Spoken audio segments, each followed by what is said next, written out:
Whenever I was driving through South Glens Falls, I started noticing that the Cool Beans there was never open. It was never open. And I thought, I want a muffin. So finally, one day, I was at the Cool Beans over on Western, and I asked the person working there, what was the deal with the South Glens Falls location? And she said, oh, the owner decided to close that one. There just weren't enough workers to run a schedule over there. And we can all relate to that. That's been true for a while now. And it's exactly reminiscent of the gospel today. The harvest, it's abundant, but the laborers are so few. And it's interesting because can you imagine if Jesus were posting for a position to be his laborer? After hearing what he said today, are you surprised that nobody applies for that job? You're going to go out, you're going to be like a lamb among wolves, and you can't bring anything with you? No change of clothes? No debit card? Now, Scripture scholars have spent a lot of time getting at why did he speak this way? And it seems to me that the key to understanding it is to realize he wants us to take the focus off of anything that's not inside of us. He wants the focus to be what is on within, not what's outside. You know, I came to Glens Falls in September, and I moved into the rectory. And I was there for a few months, but maybe you heard about a boiler problem that we had, and the pipes that didn't like being that cold. So I had to move back out in January, and the place was a shambles. But then, after a lot of hard work, I was able to move back this spring. But there were some things that I had never fully unpacked. I'm still kind of, all these months later, unpacking because of all those delays. And one of the things that I unpacked recently was this little pendant lamp. It's a little nothing. It's a little lamp that hangs over like a breakfast table, and it hangs kind of low, so it makes kind of like a cafe feeling. And it's not expensive. It's not hardwired. You just run the wire along the wall and kind of hide it. But whenever I've had that little light that I bought at a store probably 25 years ago, whenever I've moved to a new rectory, or when I was a teacher into a new apartment, I always felt like, oh, now I'm home. You know, when I would hang that little light, oh, now I'm home. It's just a little thing, frosted glass globe, nothing really. But it always mattered to me.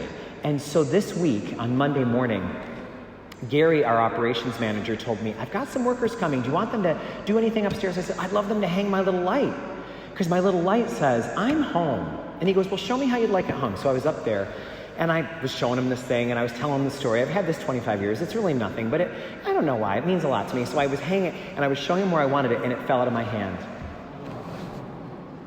And it smashed all over. And it reminded me of something that the monk Thomas Merton said.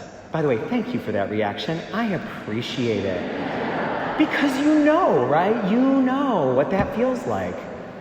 Here's what Thomas Merton said. He said, we have to learn to travel light so that we won't get confused about where the treasure is. He said, and this is what he says, I find it very challenging. He says, are you going to spend the rest of your life lugging around treasures from the past? Or are you going to live lightly so that you know the treasure is inside? It's very challenging, but it's so true. Is the treasure going to be a little light that I bought years ago at a little shop I don't even remember?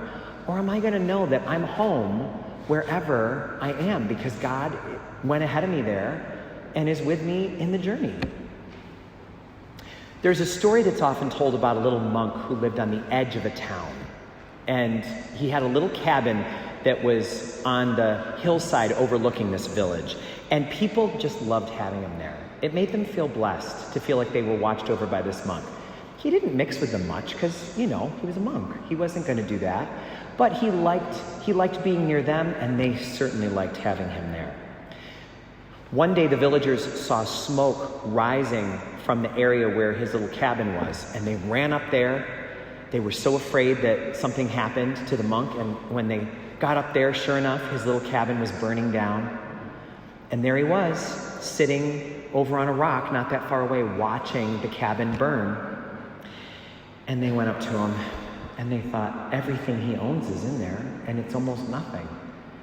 And they said, oh, brother, oh, man, we're so sorry. We're so sorry. And he said, it's okay. I know it's hard now, but I'll be grateful when the time comes. It'll make it easier for me to die one day. Have you ever thought about loss like that? The letting go makes it easier for the letting go that comes ahead. We're all going to have to let go of everything. So every little bit of letting go, as hard as it is, as cruel as it can be, it's practice. It's practice. Because where we're going, we can't even bring a single possession. You can't bring a little pin-up, little light to hang up in heaven. You can't even bring your body, though our faith tells us that our bodies will be rejoined with us there. We're not going to be able to bring anything. So how can we practice for that now? How can we get prepared?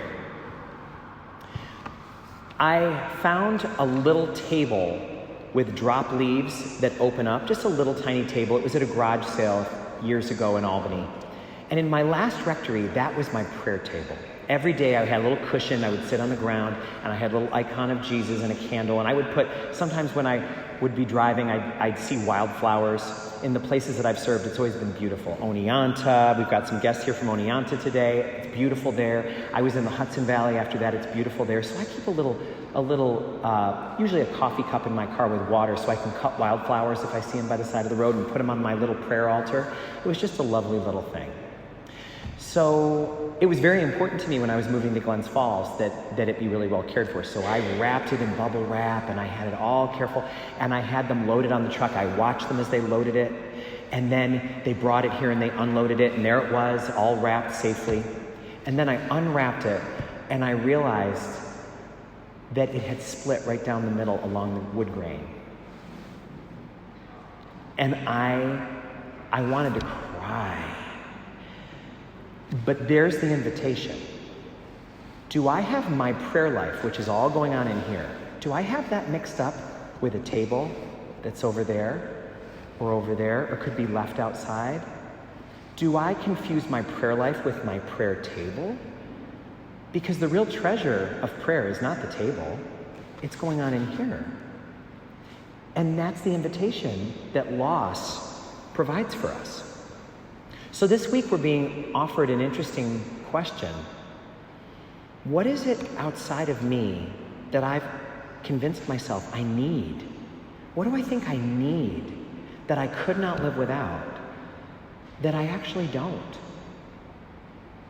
Jesus says, where you're going, you don't need money. You don't need to pack a carry-on. Don't worry about bringing your favorite pair of shorts or your water bottle. You don't need it. We're told, don't haul around treasures from the past. Instead, let go of that stuff and live light so that you'll never be confused about where the real treasure is. Because the real treasure is always inside.